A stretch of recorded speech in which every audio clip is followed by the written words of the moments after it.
You know that feeling? I think pretty much all of us do. It's that heavy sense that you're capable of so much more than what you're actually doing. And it's not just, feeling a little insecure, it's a real weight. Yeah, it's this really deep gut feeling, isn't it? Like in those quiet moments when it's just you and your thoughts, that gap between who you are right now and who you know you could be. Man, it's just staring you right in the face. It's so clear, and honestly, it's super frustrating. So what's our first move? We try to fill that gap, right? We think, okay, more discipline. I'll read more books. I'll make more plans. We throw everything we can at it. But somehow, nothing really changes. The gap is still there. Well, this brings us to a really fascinating kind of backwards idea. What if the problem isn't that we're missing something? What if the real solution isn't about adding anything new, but about getting rid of something? The psychologist Carl Jung had a brilliant way of looking at this. Our default setting, our go-to reaction is to think, I just need more willpower, or I need a better strategy. We are absolutely convinced that progress comes from addition. But what if that's the exact mistake that's keeping us stuck? And this is where Jung's insight just completely changes the game. He realized that real, true change, it often requires destruction. Yeah, you heard that right. It means we have to tear down some kind of internal structure, some story we've been holding on to for dear life, before we can even think about moving forward. So what is this thing we need to destroy? It's your story. Or more specifically, it's the victim narrative you've been telling yourself. And here's the tough part. It's a story that might be 100% true, but it's become the very cage that's holding you prisoner. Now, this narrative is so incredibly tricky because it doesn't feel like a story you made up. It almost always comes from a real, honest place. Something genuinely unfair happened to you. The pain was real, and the story you built around it, it made perfect sense. And you can almost see how it happens, step by step.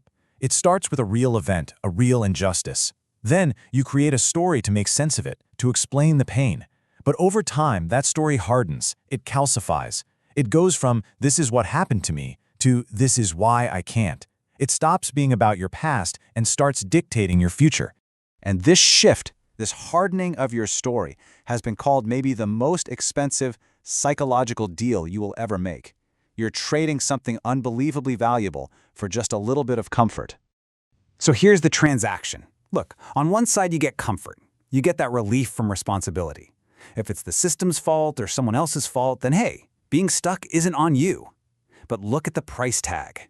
The cost is your power. It's your agency. It's your ability to actually change anything about your life. It's gone. This is the brutal, simple math of that deal. You just can't have it both ways. The very same move that takes the blame off your shoulders is the one that changes your hands. Every time you point outward to explain why you're stuck, you're also putting the key to get unstuck in someone else's pocket. So how in the world do you break out of this trap? Well, it takes something called a psychological severance. It's this conscious, deliberate decision to cut the cord between your past story and your future potential. And let me be perfectly clear about this. This is not about pretending what happened didn't happen. It's not about invalidating your experience. Your pain was real, the injustice was real.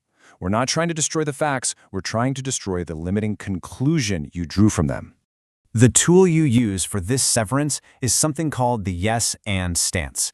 It's a mental framework that lets you hold two things as true at the exact same time. You acknowledge the reality of what happened to you, and you take complete ownership of what you're going to do from here on out. This right here, this is the mantra.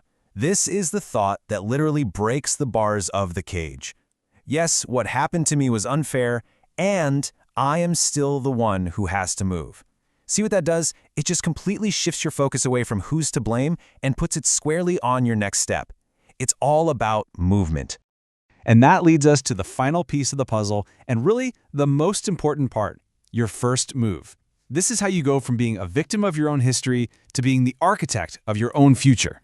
Real change, actual movement forward, it all starts right here, in your head. It happens the exact second you decide that your story is no longer an explanation for why you're stuck. Instead, it becomes the starting line for what you do next. So I'll leave you with this question. Naming your resistance is the very first step to getting outside of it. So what is it? What's the one story, the one explanation you've been leaning on as a limit, that you are finally ready to just name?